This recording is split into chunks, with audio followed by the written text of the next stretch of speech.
Press briefing এর মূল যে উপাদ্য বিষয় সেটা বাংলাদেশে ইউরোপীয় দেশগুলোর এম্বাসি কনসুলেট সময়ের দাবি। ইউরোপীয় দেশগুলোর এম্বাসি বা কনসুলেট ভবন বা ভিসা সেন্টার বাংলাদেশের চালুর দাবিতে আজকে আপনাদের সামনে সংবাদ সম্মেলনে সমবেত হয়েছি। বাংলাদেশ থেকে ছাত্র, কর্মজীবী, নানা শ্রেণী পেশার মানুষকে প্রতিনিয়ত ইউরোপের বিভিন্ন দেশে যেতে হয়। সেক্ষেত্রে আমাদের বাংলাদেশে ইউরোপের দু একটি দেশ ছাড়া ম্যাক্সিমাম দেশের এম্বাসি বা কনসুলেট ভবন বা ভিসা সেন্টার নাই, যে কারণে আমাদেরকে পার্শ্ববর্তী কোনো ডেস্টিনেশনে যেতে হয়, পার্শ্ববর্তী কোনো না কোনো দেশের গন্তব্যে যেতে হয়। সম্প্রতি আপনারা জানেন যে ভিসা জটিলতা একটা চরম পর্যায়ে রূপ ধারণ করেছে। এরকম একটা বাস্তবতায় একজন মানুষের এই শুধুমাত্র ভিসা নেওয়ার জন্য পার্শ্ববর্তী কোনো দেশে যেতে গেলে প্রায় 50 থেকে 60,000 টাকা অতিরিক্ত ব্যয়, তার সাথে ভোগান্তি তো আছে। তো সেই জায়গা থেকে বর্তমান গণপ্রজাতন্ত্রী বাংলাদেশ সরকারের, বর্তমান উপদেষ্টা সরকারের কাছে আমাদের যে আহ্বান সেটা হলো যে ইউরোপের দেশগুলোর ভিসা বাংলাদেশ, ইউরোপীয় দেশগুলোর এম্বাসি বা কনসুলেট ভবন বা ভিসা সেন্টার বাংলাদেশের চালুর দাবিতে আজকে আপনাদের সামনে সংবাদ সম্মেলনে সমবেত হয়েছি।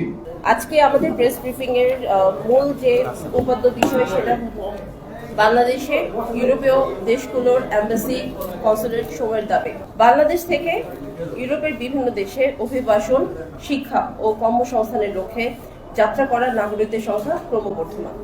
তবে এই সমস্ত কার্যক্রমে বারবার দেখা যাচ্ছে যে ইউরোপীয় বিভিন্ন দেশের কনসুলেট এবং এম্বাসি কার্যক্রমের জন্য আমাদের নাগরিকদের অন্য দেশে অভিমুখী হতে হচ্ছে। দিল্লিতে অবস্থিত ইউরোপীয় এম্বাসি ও কনসুলেট গুলোতে বাংলাদেশের নাগরিকরা সময় মতো অ্যাপয়েন্টমেন্ট পেতে সমস্যার সম্মুখীন হতে হয় প্রতিনিয়ত। সঠিক নথিপত্র পাওয়ার পরও ভারত ভ্রমণের জন্য আমাদের ভিসা প্রত্যাখ্যান করছে, যার জন্য ভিসা আবেদন, কনসুলার সেবা পেতে সময় লাগছে।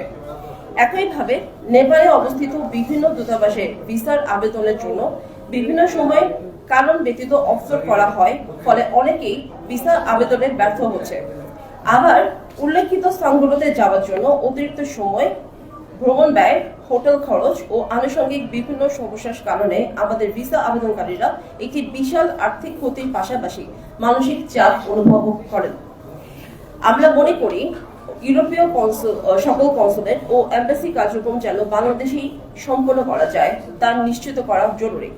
তাতে ইউরোপের দেশগুলোতে বেশি সংখ্যক বাংলাদেশি যেতে পারবে এবং বেশি বেশি রেমিটেন্স আমাদের দেশে আসবে।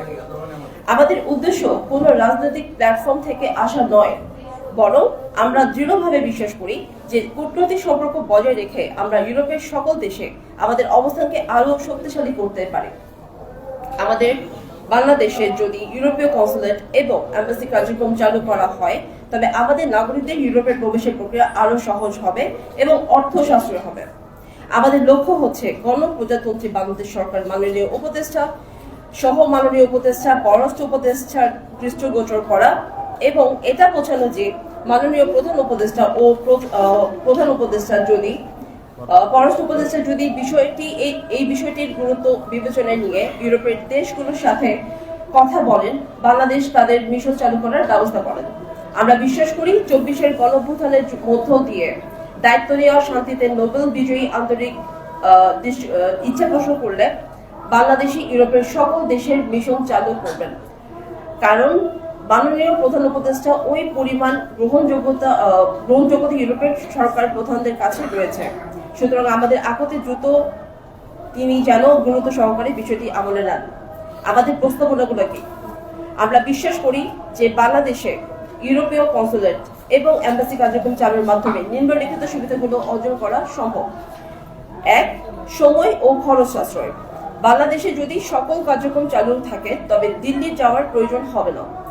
এতে করে সময় ও খরচ উভয়ই বাঁচবে, জনগণ উপকৃত হবে, ইউরোপ গমনে খরচ কমে যাবে, কার্যক্রমে গতি বৃদ্ধি হবে। এটা হচ্ছে 2 নম্বর পয়েন্ট। স্থানীয় সেবা গ্রহণের মাধ্যমে আবেদনের প্রক্রিয়া আরো সহজ হবে, দ্রুত হবে, ফলে নাগরিকরা দ্রুত ভিসা ও অন্যান্য সেবা গ্রহণ করতে পারবেন। 3. সেবা প্রদানে গুণগত মান বৃদ্ধি। বাংলাদেশে সরাসরি এম্বাসি কনসুলেট কার্যক্রম চালু থাকলে আমাদের নাগরিকরা সঠিক ও নির্ভুল তথ্য পেতে সক্ষম হবেন এবং কোনো দ্বিধা ছাড়াই সহজে পরামর্শ নিতে পারবেন। 5. স্থানীয় কর্মসংস্থান ও যোগাযোগ উন্নয়ন। এই পদক্ষেপে স্থানীয় কর্মসংস্থান সৃষ্টির সুযোগ থাকবে এবং বাংলাদেশ ও ইউরোপীয় দেশগুলোর কূটনৈতিক সম্পর্ক আরও সুদৃঢ় হবে। কিভাবে এগিয়ে যাওয়া যেতে পারে? সরকারের সাথে প্রথম কথা হচ্ছে সরকারের সাথে সংলাপ।